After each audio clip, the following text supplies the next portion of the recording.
Irmãos, nós estamos caminhando aí já na reta final deste curso da Confissão de Fé de Westminster. Nós estamos na aula 82.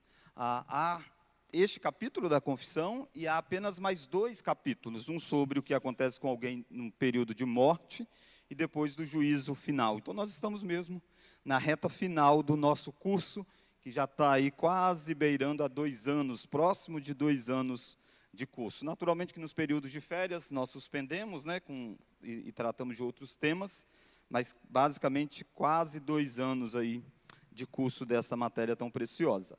Hoje é um assunto que eu creio que a gente vai conseguir terminá-lo numa aula, que é sobre os sínodos e concílios. A igreja presbiteriana é uma igreja que entende que o seu governo ele é um governo conciliar. O que significa isso? O governo da igreja não é dado a uma pessoa, não é dado a um pastor ou a um presbítero. O conselho da igreja é dado a um conselho que administra a igreja. Isso nas mais diferentes esferas. A igreja local, o conjunto de igrejas, você forma os sínodos, e a denominação, quando você forma aquilo que nós chamamos de Supremo Concílio. Então, essa organização conciliar da igreja é uma questão teológica que nós temos. Nós cremos que a forma de administrar a igreja deve ser nessa dinâmica conciliar, onde os conselhos se manifestam. Na aula passada, não a de domingo, que a de domingo foi um outro assunto, mas na anterior a esta, nós falamos sobre a autoridade espiritual para a disciplina eclesiástica. Então, se você não assistiu a aula passada, eu quero encorajar você a acessar lá o canal do YouTube da igreja. Este é um recurso que nós temos, as aulas ficam gravadas, você pode colocar lá para assistir enquanto você limpa a casa, enquanto você faz diversas coisas no seu dia a dia, você pode colocar e revisar o assunto. E é muito importante aquela aula, porque lá nós encontramos a ideia de Cristo sendo o cabeça da igreja e Ele constituindo autoridades sobre os membros da igreja, que são os oficiais, pastores, presbíteros, e esses exercem a função de exercer a chave do reino, que é a ideia de aplicar a disciplina, de pregar o evangelho, de admitir pessoas na igreja, de demitir pessoas na igreja. E quando o conselho, os pastor e presbítero fazem isso adequadamente, eles estão manifestando aquilo que é a vontade do próprio Deus. Então, quando a igreja disciplina, a igreja disciplina. Deus está disciplinando. Quando a igreja admite pessoas à igreja, é como se Deus estivesse admitindo. Naturalmente que os conselhos podem errar, mas a ideia inicial é exatamente de que pastores e presbíteros devem estar tão compromissados com Deus, para que esse exercício deles da disciplina reflitam exatamente aquele que Deus é.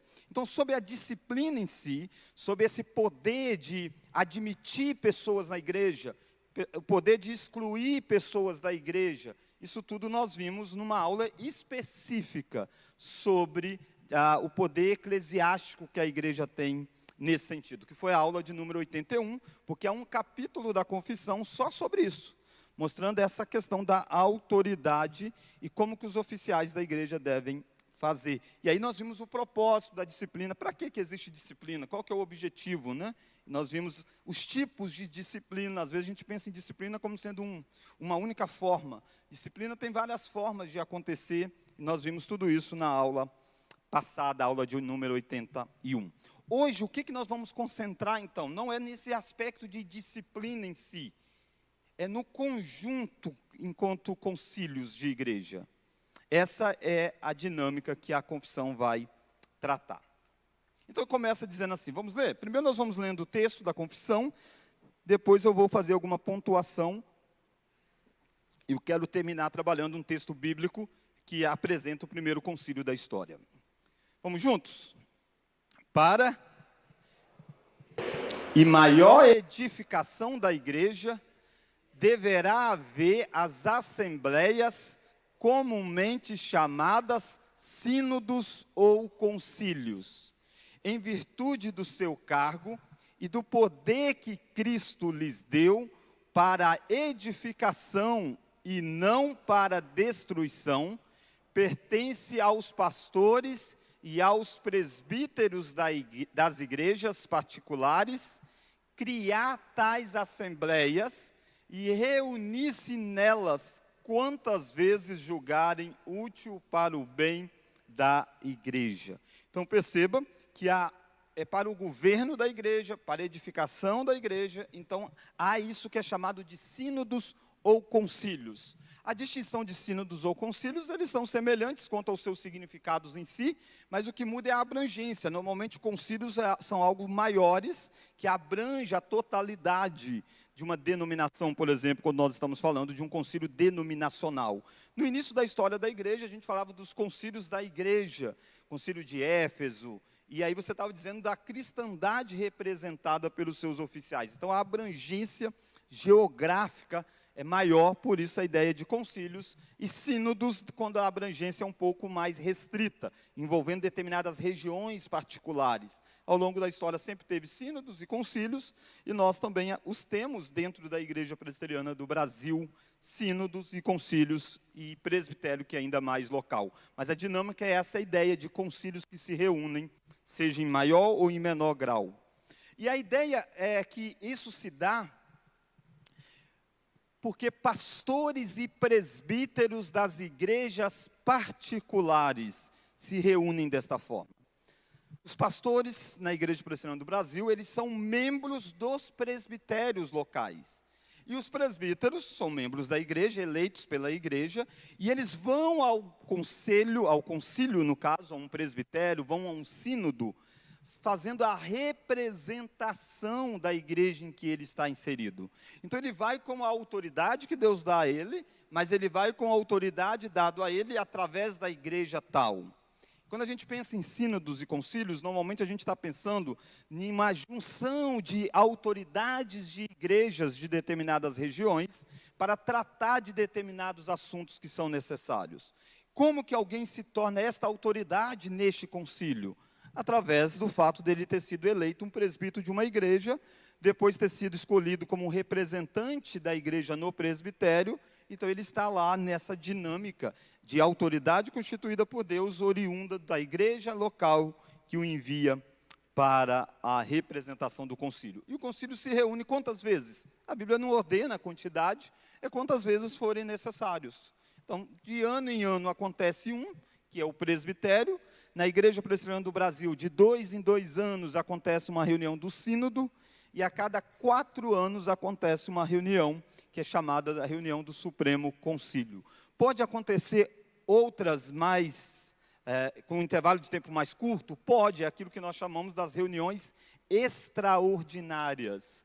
Então, o presbitério tem um determinado assunto, ele convoca e reúne extraordinariamente para tratar daquele assunto. Este ano mesmo, nós já tivemos 2 reuniões extraordinárias, por exemplo, no presbitério, e no início do próximo ano deverá ter a reunião ordinária. E assim também pode acontecer com o sínodo, pode acontecer com o Supremo Concílio, as chamadas reuniões extraordinárias para um determinado ponto. Então, o tempo em que uma reunião vai acontecer, isso não é algo determinado na Escritura, isso é algo de acordo com as demandas que acontecem e o próprio concílio convoca. A confissão vai continuar e vai dizendo, aos sínodos e concílios compete, o que cabe a isso? Vamos ler? Decidir ministerialmente controvérsias quanto à fé e casos de consciência. Casos de consciência, o contexto é a ideia de questões éticas envolvidas, assuntos da aplicação de uma doutrina numa determinada questão específica. Então, há uma dúvida, há uma consulta, uma igreja não está segura quanto qual o melhor caminho a fazer, ela faz uma consulta a um presbitério, e aí, dependendo da matéria, o presbitério responde, dependendo da matéria, é levado ao sínodo, ao Supremo Concílio, para que possa ser esclarecida essa questão. Debates quanto a questões teológicas, alguém apresenta uma divergência dizendo, não, o que a igreja presbiteriana crê é errado. Então, o concílio se posiciona quanto a essas questões. Segundo, determinar regras e disposições para a melhor direção do culto público de Deus e governo da sua igreja. Lá no início da confissão de fé, quando nós tratamos, nós vimos que há circunstâncias de cultos que devem ser regidas à luz daquilo que for mais conveniente. Há princípios que são estabelecidos, independente da época. Nós chamamos isso do princípio regulador do culto e dos elementos que compõem, então, esse princípio regulador. Mas há circunstâncias do culto que a própria confissão de fé vai dizer que isso é livre dentro do aspecto cultural, contextual. Então, os concílios, às vezes, regem sobre essas questões também. Diz, vamos fazer de tal forma, vamos padronizar tal forma, fazendo uma análise da situação e assim tomando determinadas decisões que não são necessariamente claras na Escritura, mas podem ser deduzidas dela a partir de princípios. Os sínodos, vou começar de novo. Aos sínodos e concílios compete decidir ministerialmente controvérsias contra a fé e casos de consciência, determinar regras e disposição para a melhor direção do culto público de Deus e governo de sua igreja. Vamos continuar? Receber queixas em caso de má administração e com autoridade decidi-las. Então, cabe aos concílios superiores a ser um lugar de recurso, por exemplo. Se o conselho da igreja realiza uma determinada disciplina, e essa determinada disciplina não está correta de acordo com a Bíblia, significa que os membros da igreja vão ficar necessariamente cativos a isso? Não, eles devem fazer um documento ao conselho da igreja, e o conselho da igreja, então, encaminha esse recurso a um sínodo, no caso aqui, a um presbitério, que é o concílio mais próximo, para que o presbitério possa tomar ciência e deliberar quanto a isso. Então, perceba a ideia de um concílio governando a igreja, isso é muito importante. Então, os presbitérios têm como uma das suas funções ser um lugar de recurso, onde alguém pode fazer uma consulta ao presbitério quanto a determinadas questões. Naturalmente que nada disso sobe sem passar pela instância inferior. Tem que passar pelo conselho da igreja, do conselho sobe ao presbitério, do presbitério sobe ao sínodo, do sínodo, se for o caso, sobe ao Supremo Concílio da igreja. Continuemos depois do ponto. Ou seus decretos e decisões sendo consoantes, vamos ler, os seus decretos e decisões devem ser recebidos com reverência e submissão, não só pelo seu acordo com a palavra, mas também pela autoridade pela qual são feitos, visto que essa autoridade é uma ordenação de Deus designada para isso em sua palavra. Então perceba, muitas vezes nós aqui nem tanto, né, igreja local, mas fora, às vezes você faz consultas ao presbitério, ou o presbitério faz consultas, e aí o concílio vai e se posiciona. Aí a gente ignora a decisão do concílio e continua fazendo do jeito que sempre fez, porque diz, não, o concílio errou. O concílio pode errar, não há sem sombra de dúvida isso, a gente vai mostrar daqui a pouco. Mas a gente tem que entender que se aquilo que está sendo decidido não fere um princípio bíblico, então nós não devemos se levantar contra a decisão do concílio. A não ser que fere um princípio bíblico. A autoridade maior é a Escritura. Está dizendo lá, deve ser os seus decretos e decisões sendo consoantes com a palavra de Deus. Então, o concílio nunca tem autoridade maior que a palavra de Deus. Todos os concílios precisam ser subordinados à palavra de Deus. Se um concílio toma uma decisão contrária à palavra de Deus, nós devemos manter a nossa decisão de sermos fiéis à palavra de Deus. Mas uma vez que a decisão não fira a palavra de Deus, nós precisamos então se submeter por princípio de autoridade. Então esse é um princípio que a confissão de fé apresenta para nós. Os concílios não são infalíveis, mas os concílios têm autoridades que nós devemos nos submeter a eles.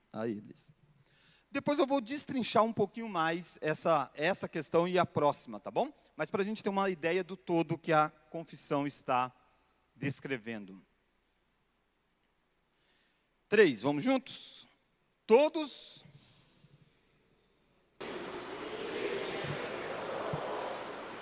Quer gerais, quer particulares, podem errar. E muitos têm errado. Eles, portanto, não devem constituir regra de fé e prática, mas podem ser usados como auxílio em uma e outra coisa. É aquilo que eu havia dito, os concílios podem errar, por isso eles não são regra de fé e prática, a reforma veio exatamente quebrar isso, Até o período da reforma, dizia, não, se o concílio decidiu, está decidido. Quem é você para questionar uma decisão do concílio? A reforma vem e diz, só a Escritura é a autoridade infalível. Uma vez que os concílios podem errar, a gente deve submeter às sagradas Escrituras. Mas uma vez que os concílios estão submissos também à Escritura, eles servem de auxílio para a gente entender melhor as coisas. Porque muitas vezes a gente acha assim, o concílio está errado quanto à interpretação de tal texto. Tá, mas quem está certo? Sou eu. Será que é só você? Você tem que estudar bem para você estar fundamentado de fato. É muito comum a frase assim, não, mas o Espírito Santo me guia a essa verdade pela Bíblia.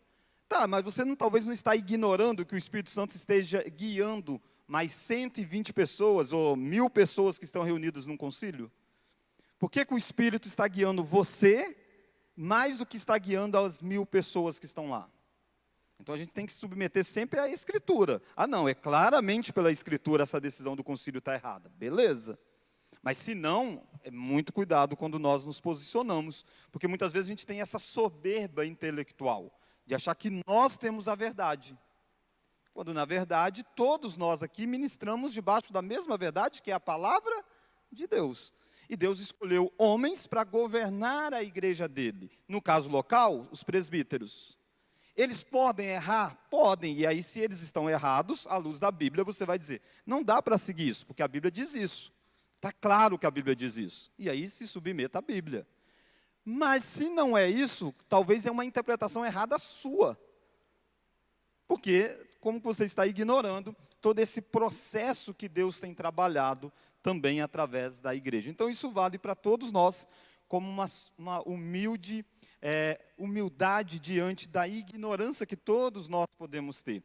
No seminário tinha um professor, o Hélio até conheceu, o Valdeci, reverendo Valdeci, ele dizia assim, quando você estiver na porta da igreja, e algum membro da igreja, principalmente os que têm mais tempo, passar e dizer, pastor, hoje o sermão do senhor foi muito bom, eu nunca tinha visto falar isso.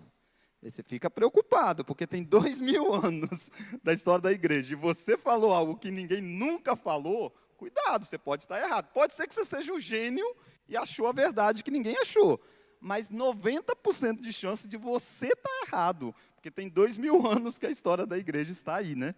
Então isso é importante que a gente tenha essa consciência, e a confissão trabalha isso.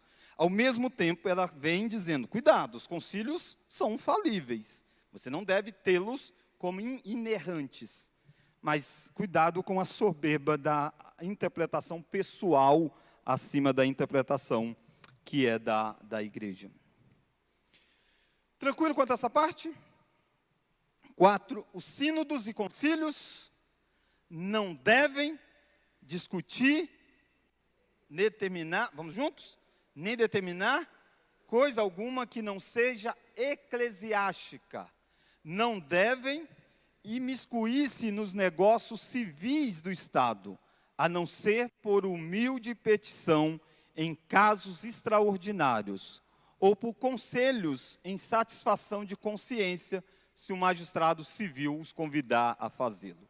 A Confissão de Fé de Westminster opta por fazer uma separação de igreja e Estado, e dizendo, os sínodos e concílios não devem imiscuir-se numa questão civil.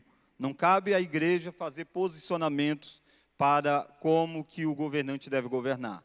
São áreas distintas. Ela pode, quando consultada, emitir a sua opinião quanto a determinadas matérias. Mas ela é um concílio eclesiástico. Ela lida com questões de fé. Naturalmente, que quando a gente diz que ela lida com questões de fé, nós não estamos dizendo que ela não vai falar de assuntos que o Estado esteja dizendo aí fora. Por exemplo, aborto. Isso é uma questão de fé para nós. Nós não vamos imiscuir na questão do Estado, mas a igreja vai continuar dizendo o que ela pensa sobre a vida. Porque isso é uma questão teológica. Isso não é se imiscuir na questão do Estado. Isso é uma questão de posicionamento bíblico daquilo que a Bíblia sempre diz. Mas a igreja nunca vai participar das questões políticas de um Estado, tendo em vista a sua visão confessional de que há uma separação entre igreja e Estado. Daqui a pouco eu vou voltar em 3 pontos da confissão que merecem um pouco mais de explanação, que é o dos concílios podem errar e da autoridade da Escritura sobre os concílios, tá bom? Olha para cá para você ver como funciona o governo presbiteriano, que é a igreja que você está inserido. A igreja é governada por um conselho que vem da igreja local. Tem todos vocês aqui reunidos. Os membros da igreja elegem homens para que possam ser presbíteros da igreja. Atualmente, o prazo deste mandato é de 5 anos. Isso é bíblico, pastor, que tem que ser 5? Não, isso não. Isso é uma daquelas decisões que os concílios da igreja tomam. E os concílios da igreja disseram, olha, da presbiteriana, o prazo máximo é de 5 anos. Então, vai ter as eleições para 5 anos. Então, são questões que podem ser adaptadas. Daqui a um tempo pode dizer, vamos passar para 10, ou vamos passar para 3. Tudo isso não interfere, não tem matéria de fé envolvida, mas sim uma questão administrativa do presente momento. Então, os irmãos elegem em assembleia homens que são os presbíteros da igreja. Esses homens se reúnem para decisões envolvendo a igreja local. Tudo que vai acontecer na igreja local é o conselho da igreja quem faz. Há uma administração da igreja, o conselho da igreja. Há uma questão de disciplina, o conselho da igreja. Isso a gente tratou bastante na aula passada. Quando você vai um pouco mais acima, então você tem o chamado presbitério. Porque as igrejas, elas estão organizadas por regiões. Então, aqui em Colatina, nós temos, por exemplo, 5 igrejas presbiterianas.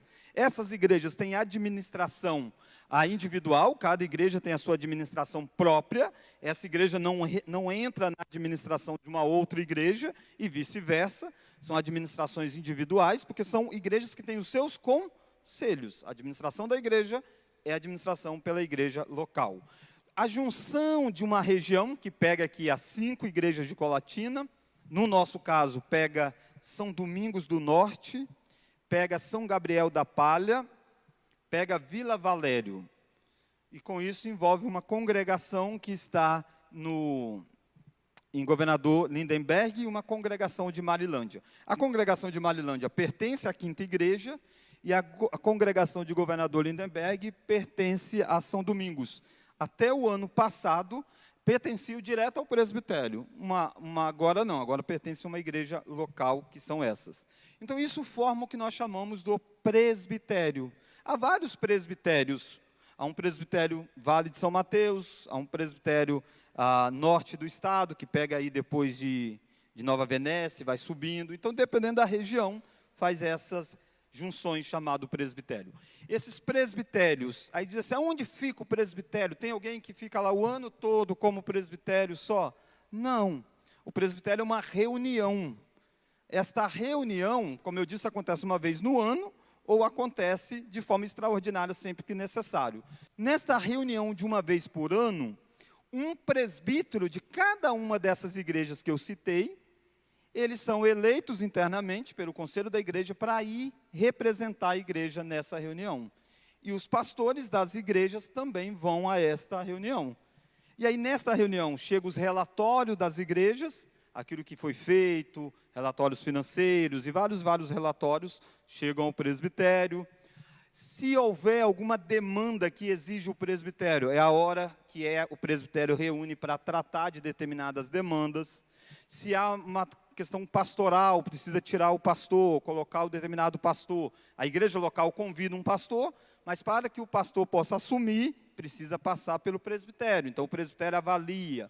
Quando vai ordenar alguém pastor, no meu caso, por exemplo, eu sou filho dessa igreja. Eu era um membro da igreja, Deus tocou meu coração, eu fui entendendo que eu era chamado para o ministério, conversei com o pastor da época, o pastor Francisco, fui apresentado ao conselho da igreja. O conselho da igreja poderia ter dito, não, nós conhecemos o Tiago e achamos que ele não tem vocação. Estava resolvida a questão. O conselho da igreja avaliou, disse, não, acho que sim. E aí aí eu fiquei 1 ano sendo observado dentro dessa perspectiva. Aí é apresentado ao presbitério. O presbitério é quem vai validar esses passos. O presbitério, como eu disse, quem é o presbitério, pastor? São pessoas que vão representando. Cada ano pode mudar. Entende? Cada ano, dependendo de quem está representando, pode mudar a composição desta reunião. O presbitério avalia, nesse caso, e aí estabelece 1 ano para que ele seja observado formalmente em uma das igrejas do presbitério, que ele passa a ser chamado de candidato. No caso, eu acabei sendo designado para esta igreja. Fiquei 1 ano como como candidato. E aí, então, você faz um vestibular, passa no vestibular, o presbitério autoriza, você vai fazer um seminário. Fica lá 4 anos, volta, o presbitério reúne e faz perguntas, sabatina, recebe a monografia, avalia o texto grego, hebraico, tudo isso tratando de uma matéria. Então, é o presbitério fazendo esse processo. E aí deixa o indivíduo, normalmente, deixa o indivíduo licenciado, se ele for aprovado. E aí ele fica mais um ano, tendo acontecido esse processo, então ele ordena ao pastorado. Então, quem ordena é o Quem ordena? Presbitério, não é a igreja local, não é o conselho local. Significa que o conselho local não participa? Óbvio que participa, ele é o responsável primário em fazer com que essa vocação avance ou que não seja de fato vocacionado. Cabe a ele essa primeira designação. E depois o presbitério é quem vai fazer toda essa avaliação.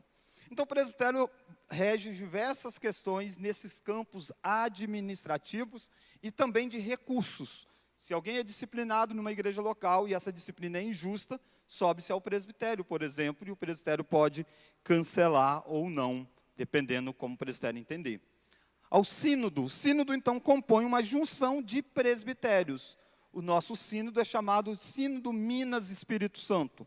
Em alguns lugares do mundo, algumas igrejas presbiterianas terminam aqui no sínodo, porque às vezes são igrejas menores geograficamente. Então, aqui já consegue resolver as questões, não existe um concílio maior que o sínodo. Esse se torna o concílio magno. Na igreja presbiteriana, devido até mesmo à questão geográfica do Brasil, que é enorme, então, para que não cheguem muitos documentos, você tem uma instância inferior, que é chamado de sínodo, onde ele vai reunir as regiões. Nós pegamos uma parte aqui de Minas e uma parte do Espírito Santo, e nesse sínodo acontece a cada 2 anos. E a cada 4 anos acontece a reunião, então, do Supremo Concílio. Para a reunião do Supremo Concílio, é enviado 3 representantes do presbitério. O presbitério elege 3 presbíteros e 3 pastores para representar... 3 não, é 2, né, Fale? Me deu branco, é 2, né? É 2, obrigado. É 2 pastores e 2 presbíteros para representar no Supremo Concílio. O presbítero Farley já foi 2 vezes, né, presbítero? 2 vezes ele foi ao Supremo Concílio. Quando ele vai ao Supremo Concílio, ele não está indo representando a igreja em si. Ele está indo representando o presbitério. Ele estava numa reunião do presbitério, e o presbitério tinha vários presbíteros e vários pastores. Elegeram 2 presbíteros que pudessem representar, e 2 pastores para que pudessem representar. E aí, assim, acontece a reunião. Pensa a quantidade de presbitério que a gente tem, é bastante. Então, são muitas pessoas nessa reunião. É uma reunião bem longa, vai aí 1 semana de reunião e tudo mais, com diversas pessoas participando. Então, aqui você tem toda a estrutura. O sínodo também. O sínodo é representado pelo presbitério, a cada 2 anos. E aí, no sínodo, então você envia, aí sim, no sínodo são 3 pastores e 3 presbíteros para que possam representar. E Pastor. todos esses, só um minutinho, Josi. E todos esses cargos, existe o que nós chamamos de suplente, na hora da eleição. Elege e diz, tá, esses são os eleitos, e são eleitos, mas para serem suplentes. Caso alguém não possa ir, o outro vai substituí-lo. Josi. Então, no Supremo Concílio, tem representantes do presbitério e representantes do sínodo? O Supremo Concílio é do presbitério. Porque porque pensa assim, é aquilo que mais consegue representar o máximo possível. O máximo que isso seria só se fosse de todas as igrejas. Mas aí fica totalmente inviável. Então, os presbitérios é onde você tem a maior representatividade mais próxima, que sobe direto. O sínodo é como se fosse uma instância intermediária para alguns assuntos, não precisam chegar ao Supremo Concílio. Alguns assuntos administrativos, como que o presbitério governou aquele ano. Então, o sínodo faz essas análises nos livros de atas, promove um trabalho de educação, um trabalho ou outro, naquela região mais próxima, entende? Mas as questões do sínodo são submetidas ao Supremo Concílio. Ao Supremo Concílio, Análise também. isso aí. Os E aí, livros do quando sínodo vai são. ser analisado, como que acontece isso? A representação? É na reunião do Supremo Concílio? Repete a pergunta, fazendo Por favor. exemplo, uma questão foi submetida ao sínodo tal, né? Foi resolvido. Alguém recorreu ao Supremo Concílio. Esse recurso vai ser analisado na reunião do Supremo Concílio, né? Pois então, aí depende da matéria. Por exemplo, recursos administrativos, casos de uma disciplina, por exemplo. Suponhamos um pastor, e aí o pastor sai da igreja, acontece alguma coisa envolvendo pastor e igreja. E aí há uma divergência, o pastor acha que não foi correto o que fizeram com ele, ou o conselho acha que não foi correto o que foi feito com ele. Recorre ao presbitério. O presbitério toma posição, e aí a outra parte diz, não, eu acho que não foi justo o que decidiu. Recorre ao sínodo, entende? Aí o sínodo toma posição, aí a pessoa diz, não foi justo. Aí é o que nós chamamos de tribunal de recurso. Porque para você não esperar 4 anos determinada questão, disciplina, por exemplo, não faz sentido. Como é que você vai esperar 4 anos? O Supremo Concílio tem um tribunal de recurso, que é nomeado numa reunião do Supremo Concílio, normalmente pessoas voltadas nesta área. Se eu não me engano, o Paulo Moisés, que é o presidente do nosso presbitério, e ele também é juiz, se eu não me engano, ele é um dos que foram nomeados para o tribunal de recurso. Se eu não me engano, do sínodo eu tenho certeza que ele é. E aí, então, esse tribunal julga essas questões, entende? Para essas questões não terem que chegar numa reunião maiores e tudo mais. Então, esse que é o ponto. Mas vamos pensar em outros assuntos. Sim, vão ser tratados no Supremo Concílio. Uma questão teológica, por exemplo, só o Supremo Concílio quem delibera sobre isso. Presbitério e sínodo não delibera sobre isso. Delibera dentro daquilo que já existe. Suponhamos, você faz uma consulta sobre tal assunto. O conselho da igreja diz, não, tal assunto é isso, porque tem a confissão de fé que já diz isso, pronto. Está resolvido. Ah, não, é um assunto que a pessoa quer recorrer, quer mudar uma posição da igreja. Ah, isso então tem que ser encaminhado ao Supremo Concílio, entende? Passando por essas instâncias, né? Vai ao presbitério, o presbitério encapa o documento, envia, o sínodo encaminha ao Supremo Concílio. Porque matéria teológica, é do Supremo Concílio debater sobre essa questão. Ok? Oi? Sim, sim. Pois então, lá atrás, quando a IPB tratou de maçonaria, por exemplo, então, aí o Supremo Concílio se posicionou, entende? Aí alguns divergiram, fizeram recursos. Esse recurso subia toda a reunião, e o Supremo Concílio novamente se manifestava. Sempre é bom, irmãos, reforçar isso, porque a nossa mente, assim, é uma mente de estrutura. Como se você, então o Supremo Concílio está lá. Não, mas quem é o Supremo Concílio? O Supremo Concílio é os presbíteros e pastores, representando essas esferas, entende? Não é um cargo fixo. Tipo assim, essa pessoa é do Supremo Concílio a vida toda. Não tem isso. É representação. E na representação, o voto de um é igual ao voto do outro.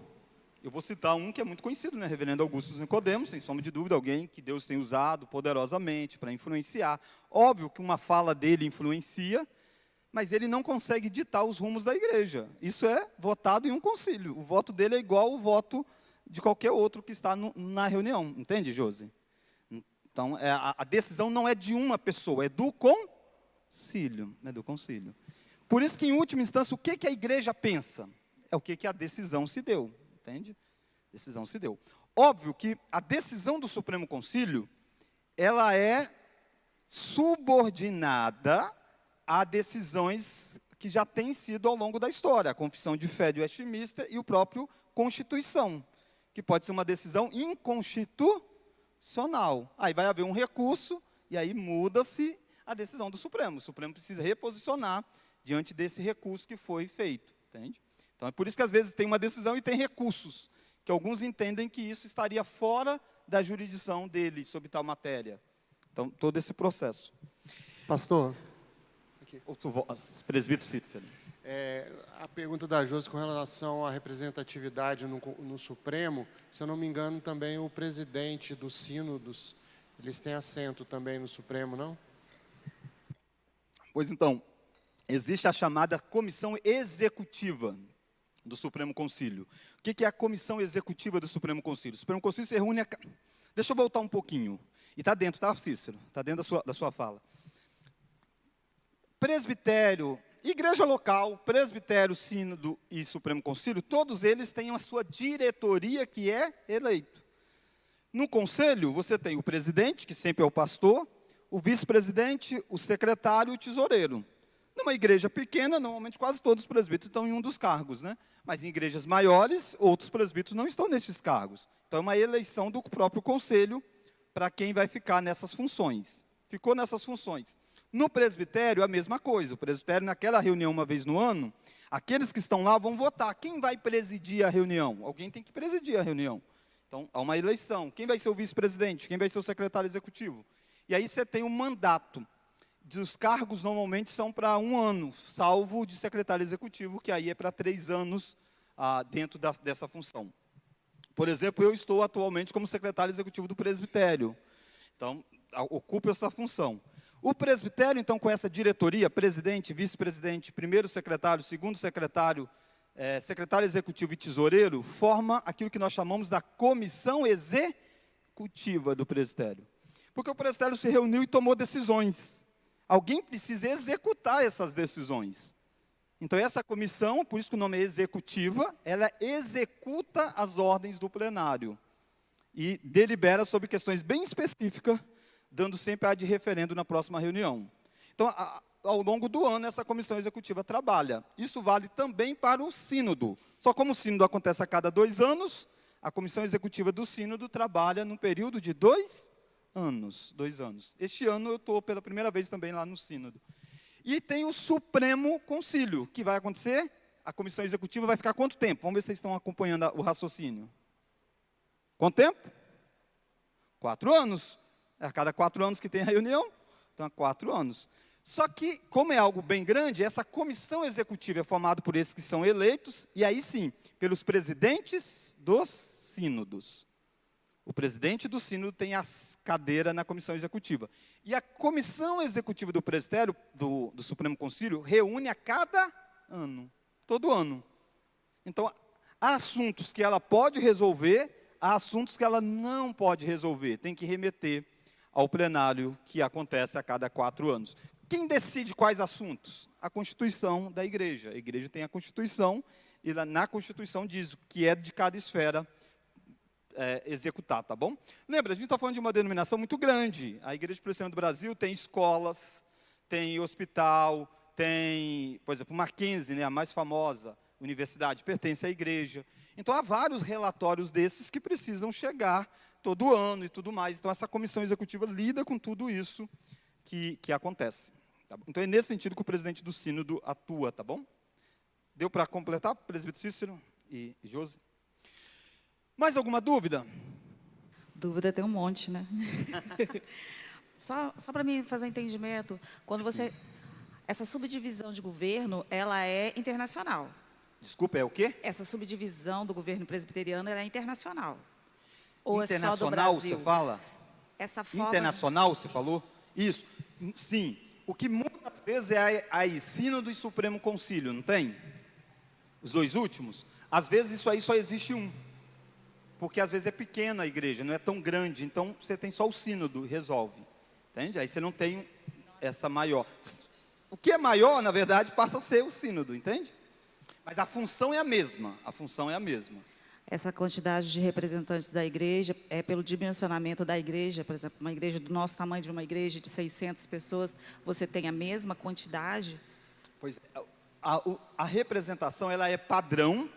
E a cada, aí eu não vou lembrar de cabeça, isso está numa lei, a cada exemplo, né, a cada 1.000, a cada 2.000, não lembro exato. Se alguém tiver a Constituição aí, puder consultar para mim, aí a cada quantidade de tantos 1.000 membros passa a ter direito a mais uma representação no presbitério. Por exemplo, o presbitério, por exemplo, no Supremo, no sínodo. Atualmente nenhum quadro é esse aqui, entende? Porque todos estão dentro dessa realidade de parecidas, né? De parecidos. Tem que ser bem alto para poder haver essa mudança. Mas sim, vamos supor, um presbitério que tem tantos membros e o outro que teria tanto, tem uma diferença. Sim, mas é difícil ser alcançada, entende? É algo difícil ser alcançada. Se isso está consultando, depois isso vai dar os números exatos para a gente. O presbitério é uma região pequena aqui do nosso estado. Isso. O sínodo já pega uma região maior, mas não necessariamente precisa sair do estado não, entende? Pega uma região maior de presbitérios. Junta presbitérios, entende? E o Supremo Concílio já é algo a nível estadual? Nacional. Nacional. Nacional, só tem um, entendeu? Entendi. É nacional. Ele é a denominação toda a Igreja Presbiteriana do Brasil está na sua representação final no Supremo Concílio. É isso que eu respondi para a Valdirene, que ela falou, isso é no mundo todo?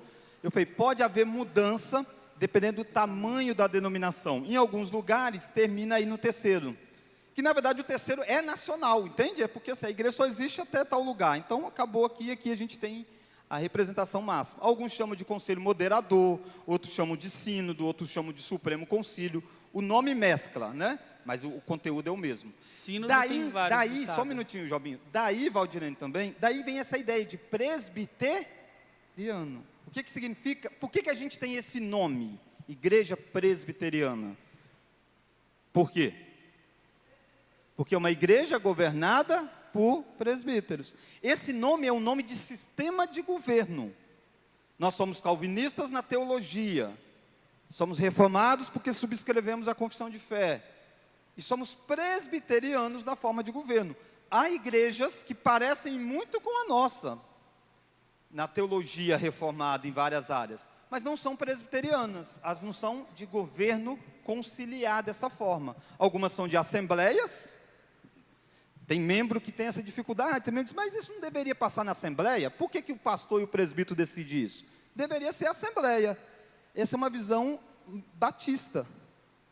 A visão presbiteriana é representativa. É os presbíteros quem decidem. Eles são o governo da igreja. E assim vai todo esse sistema representativo. O sínodo representa o presbitério. Percebe, Jobim? Ele está representando o presbitério. Ele não está lá autônomo. Só está lá aqueles que foram eleitos pelo presbitério. E no Supremo Concílio, aqueles que foram eleitos pelos presbitérios, representando os presbitérios. Então, é um sistema representativo, do início ao fim. Sínodo tem vários aqui no estado. Tem então. vários. Tem vários. A gente tem o sínodo Minas e Espírito Santo, que pega a nossa região. Tem um sínodo, alguma coisa que eu não sei o nome, porque pega na região de Vitória. E aí, na região de Vitória, você tem um outro que pega, tipo assim, um de Vitória para o Rio e o outro de Vitória para Cachoeiro. Você tem essa distinção aí de sínodo. Então, 3 sínodos aparecem um pouco aqui no estado do Espírito Santo. Embora não estejam só aqui, pegam igrejas de regiões próximas. Resplendor, Aimorés, por exemplo, é Minas, mas está no nosso sínodo. Por que isso? Porque também tem a questão histórica, entende? Quando começou tinha tantas igrejas, então eram poucas. Então essas igrejas faziam parte do mesmo sínodo. Depois foi crescendo igreja para outros lugares, mas a gente já tem todo um vínculo, toda uma história. Acaba não dividindo para cá, entende? E aí fica essa distinção. Por exemplo, Vitória está perto, mas é outro sínodo. Aracruz está perto. Aracruz é um outro presbitério, um outro sínodo. Entende? Um outro sínodo. Pastor. Uma mesma denominação, Igreja Presbiteriana do Brasil, mas é uma outra jurisdições. Pastor, aqui em cima, mezanino. Ariel, 2 perguntas. só um minutinho antes. Cícero, achou? Então deixa o presbítero Cícero só para poder ajudar aí no dado mais preciso. Aí, Val, da onde o Cícero está tirando isso? Da Constituição da Igreja. A Constituição é um livro registrado no cartório, vale como documento civil, inclusive para a defesa da própria igreja, determinadas questões que a sociedade...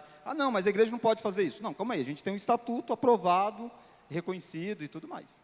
Inclusive, só para fechar isso aí, o Supremo Concílio, na última reunião, criou uma comissão, por causa dessas questões todas, que hoje estão ficando mais intensas, de apoio jurídico para as igrejas, formado por pastores, presbíteros, principalmente presbíteros que atuam nessa área de juízes e tudo mais, para dar um suporte para essas questões envolvendo homoafetividade, homossexualismo, essas questões todas mais delicadas e que às vezes o Estado quer interferir. Então, um respaldo jurídico, né? Então, tem essa comissão, foi criada para ajudar. Presbítero Cícero. Artigo 90 da Constituição da Igreja Presbiteriana diz que a representação do presbitério ao Supremo Concílio será constituída de 2 ministros e 2 presbíteros, até 2.000 membros, e mais um ministro e um presbítero para cada grupo de 2.000 membros. Entendeu, Val? Então, 2 pastores, 2 presbíteros, a cada 2.000 membros, não importa. Aí passou de 2.000 membros, se tiver mais 2.000, aí tem um. Um pastor para cada grupo de 2.000. Então, acaba que... Eu não sei a nível nacional como é que está isso, mas local aqui a gente não tem essa realidade de ter 4.000 membros, por exemplo, no nosso presbitério, entende? Então, não temos. Pastor, Ariel, agora. 2 perguntas. A primeira, quando a igreja é grande, como é que fica essa questão do pastor dentro dos presbíteros? Porque o pastor como presbítero, ele é o presidente, né? Sim. Tá, essa é a primeira pergunta. A segunda pergunta é, se houver alguma decisão diferente entre os pastores da mesma igreja, como é que faz? Tipo assim, um quer uma coisa, um quer outra. Você está falando de pastores e presbíteros? Não, 2 pastores na mesma igreja. Entendi. São 2 perguntas, tá? Entendi. Pois então, a função do pastor auxiliar, ela é do pastor local. Ela não é do conselho, ela é do pastor local. Quem escolhe o pastor auxiliar? O pastor local. Lógico, o conselho vai autorizar ou não. O conselho vai dizer, não, nós não queremos, ok. Mas quem escolhe o pastor é o pastor. Por quê? Porque é exatamente esse trabalho próximo, entende, Ariel?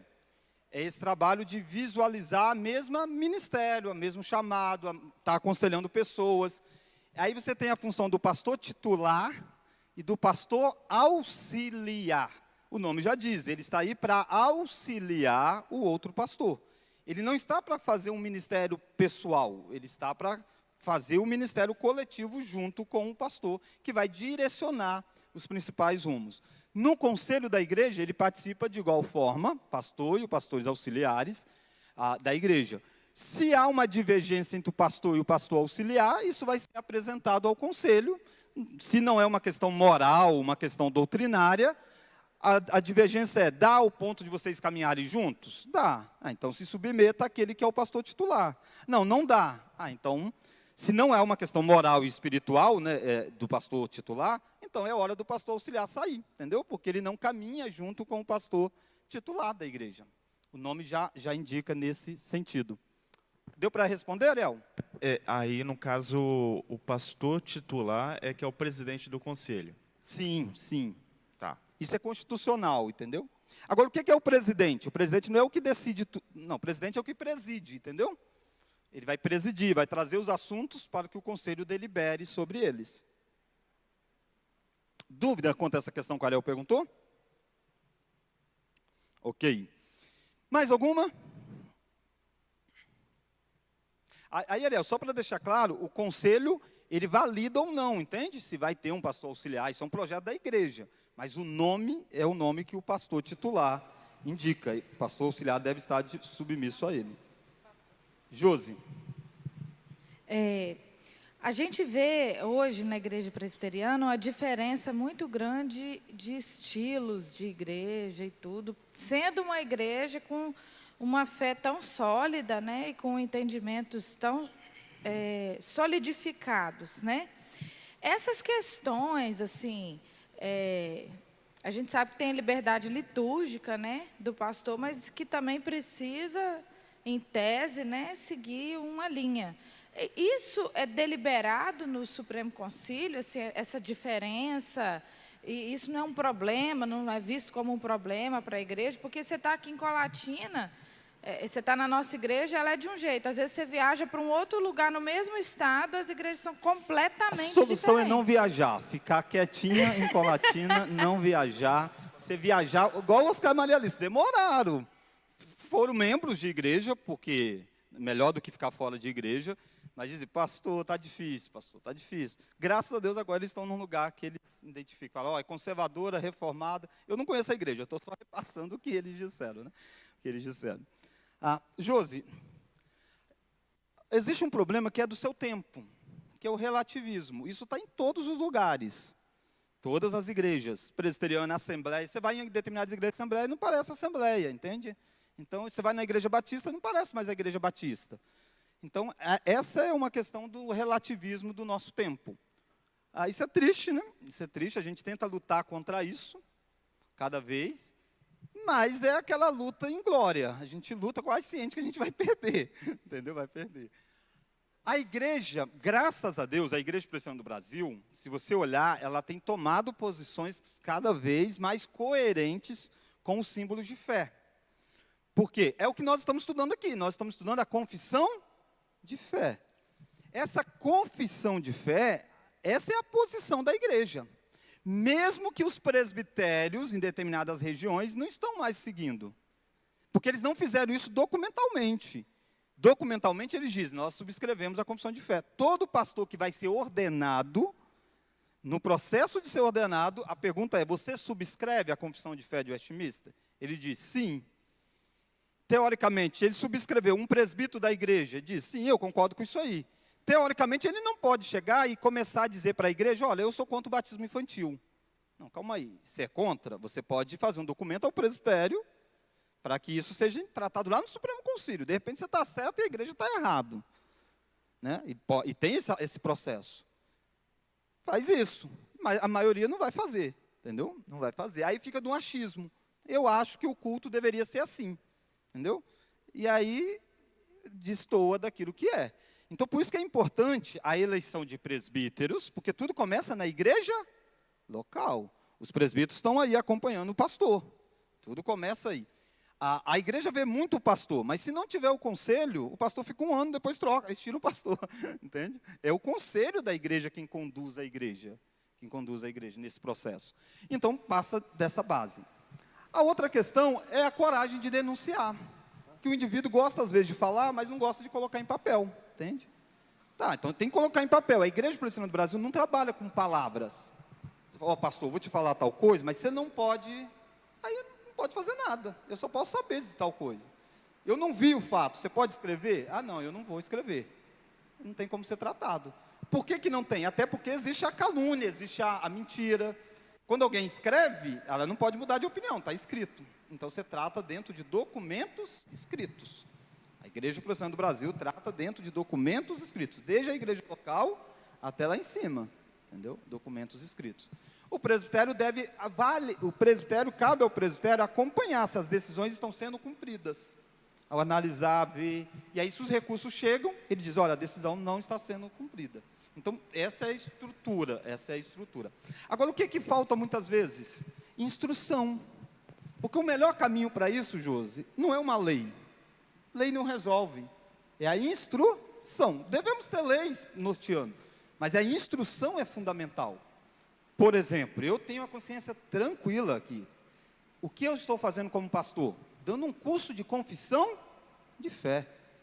Quer dizer, olha o que vocês estão tendo a oportunidade de ver, não o que o pastor Tiago pensa. E há espaço para aquilo que o pastor Tiago pensa? Óbvio que há. A confissão, ela está tratando dos assuntos centrais. Mas essa é o que a Igreja Presbiteriana do Brasil pensa. Ah, trocou o pastor, veio outro aqui. Aí é com vocês, entendeu? A minha parte está feita, a instrução está apresentada. E a Igreja Presbiteriana do Brasil, ela lida com isso, ela é pública. Então, por exemplo, o livro é público, ó, não é das mãos, e essas coisas só a liderança tem, hein? Não, todo mundo pode ter, entendeu? Então, esse é o caminho disso aí.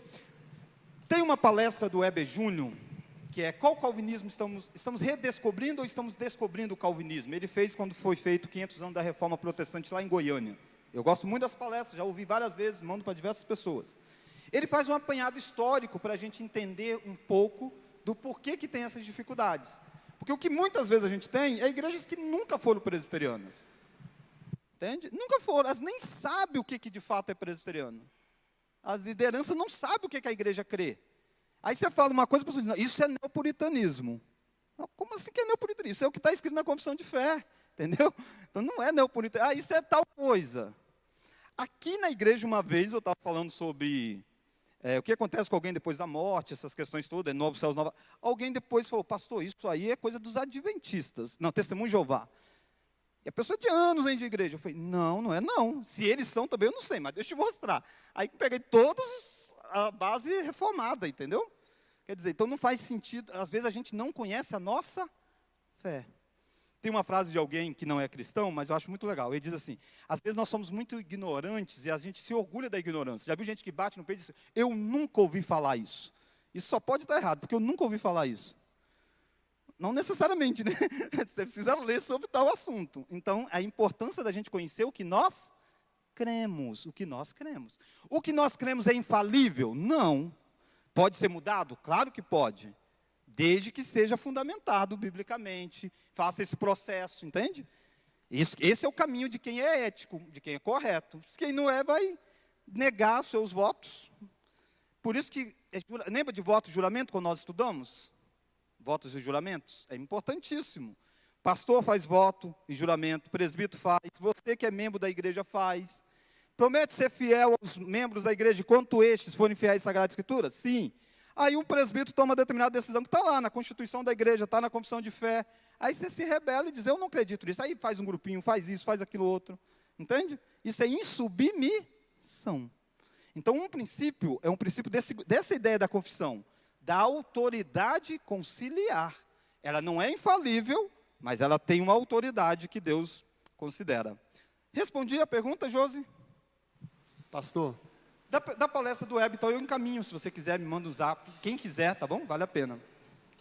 pastor, o Presbítero Cícero. presbítero questionou aqui a questão do... Ó, questionamento entre presbíteros. Não, só para eu localizar aqui. Na verdade, não é um questionamento. Sugeriu que eu informasse aqui Sim. a constituição mínima do presbitério, que é formada de, no mínimo, 4 ministros e, portanto, 4 igrejas. Então, atenção, como se forma o presbitério? 4 ministros e 4 igrejas. Se Isso. isso está lendo lá. E o sínodo de 3 presbitérios. Presbitério. Isso é um problema dentro da igreja. Por quê? A gente tem muitos presbitérios pequenos. Entende? Por várias questões que não vêm ao caso aqui. Então, houve uma tentativa do Supremo Concílio de aumentar esse quórum. Mas eu acho que não passou há um tempo atrás. De fazer com que, para se tenha outro presbitério, tenha um número maior. Por que isso? Porque lá no Supremo Concílio, são 4 igrejas, Cícero? 4 igrejas. Lá no Supremo Concílio, você passa a ter um monte de pessoas representando presbitérios, fragmentados. E aí você tem um plenário de mais de 1000 pessoas. Aí as qualidades de debate caem, porque a cada 4 igrejas já enviaram representantes. Se você tem um presbitério maior, teoricamente você teria uma representação melhor. Mas essas coisas tem que ser muito bem cuidada, bem avaliada. Às vezes você manda a pessoa porque a pessoa quer passear. Eu queria tanto conhecer Natal, então vou votar no fulano, vai lá conhecer Natal. Aí o cara vai lá e vota por uma questão que... Entendeu? Tecnicamente a gente deveria dizer, não, calma aí, eu tenho que colocar lá alguém que pensa como a gente pensa na igreja.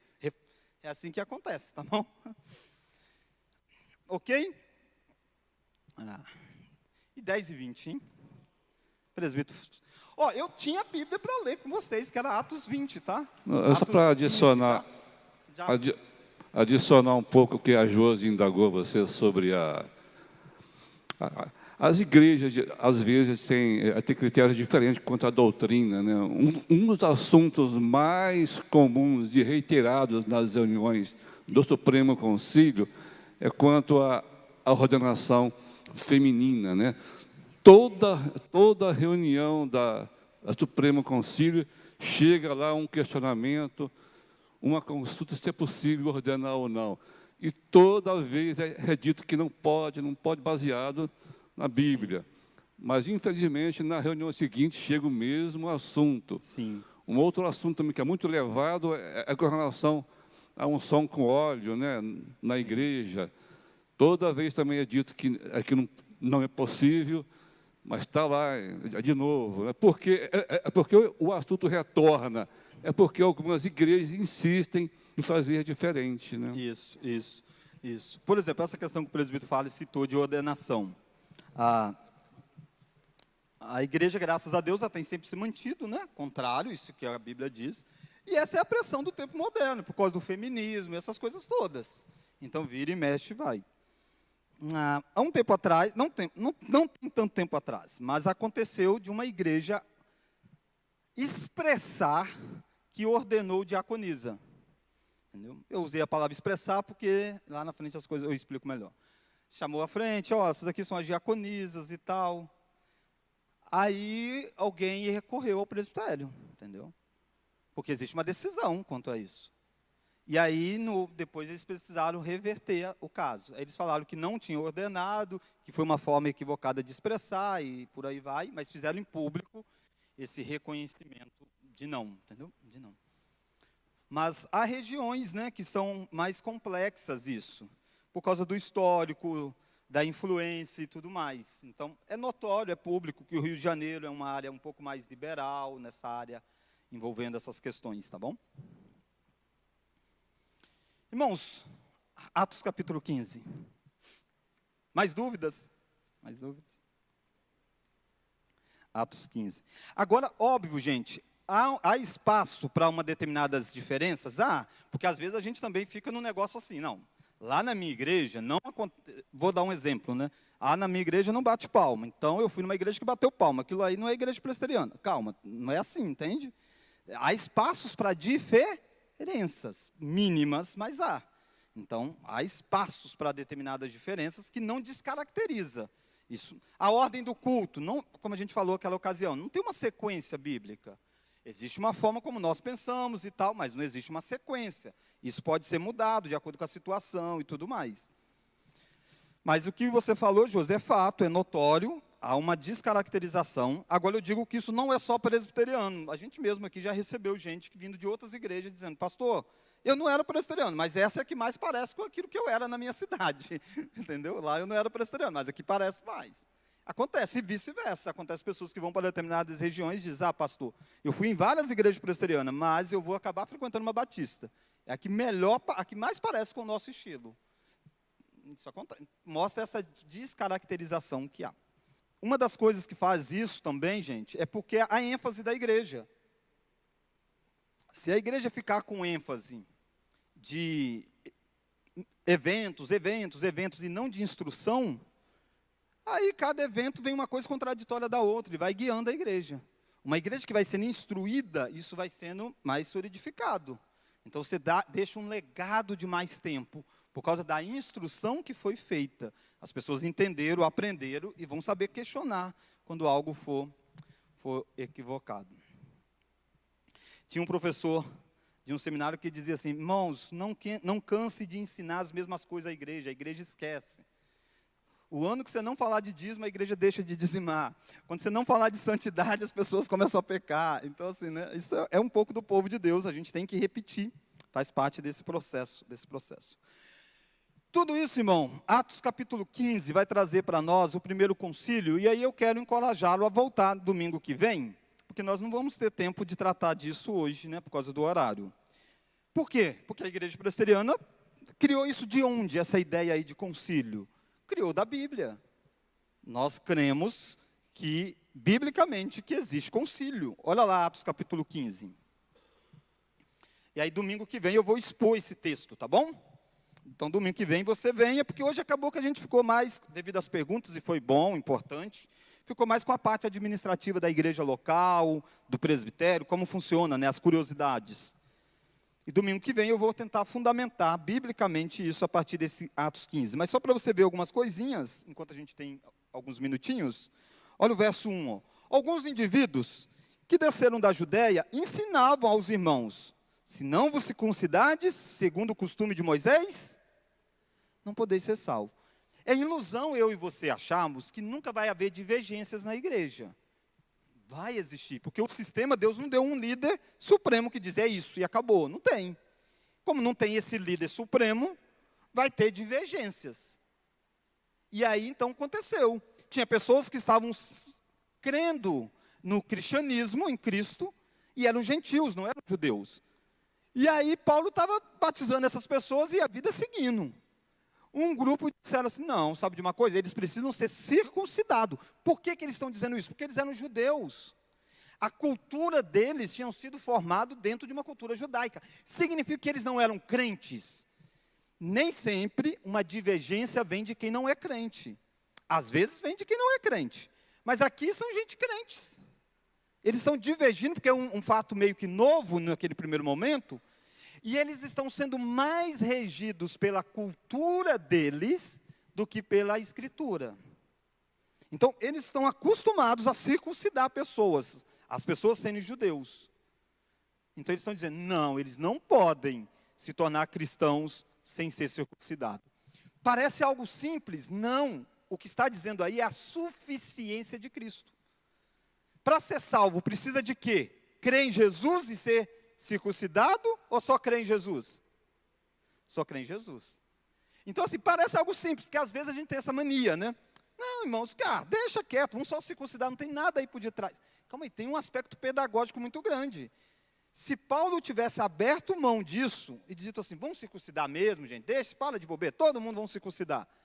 Paulo estaria dizendo, e estaria feito isso, como assim, para alguém ser salvo, Cristo não é suficiente. Precisa de Cristo e da circuncisão. Paulo entendeu isso. Paulo diz, não, eu não vou aceitar isso de jeito nenhum. Olha o verso 2. Tendo havido, da parte de Paulo e Barnabé, contenda e não pequena discussão com eles. Quando diz não pequena discussão, deve ter sido quase igual a discussão que você tem com a sua esposa e a sua esposa com você. Não, estou brincando, vocês não têm discussão, não. Não houve pequena, não foi pequena discussão. Resolveram que esses dois, Paulo e Barnabé, e alguns outros dentre eles, subissem a Jerusalém, aos apóstolos e presbíteros, com respeito a esta questão. E o que é lindo aqui, é que aqui você tem os apóstolos vivos. Os apóstolos, eles tinham a ação do Espírito Santo quando eles escreviam textos bíblicos. Eles eram inspirados para escrever as cartas. Eles não eram inspirados em tudo que eles falavam, mas nos textos que eles escreviam, que eram as escrituras, eram inspirados. Mas desde o início a igreja entendeu que ela não é governada por uma pessoa. Ela é governada por um concílio. Apóstolos e presbíteros. Então, olha, eles levando a demanda para alguém. Não foi possível a convencer, Paulo não conseguiu convencê-los, eles não convenceram Paulo, então vamos levar ao concílio. Levam para os apóstolos e presbíteros.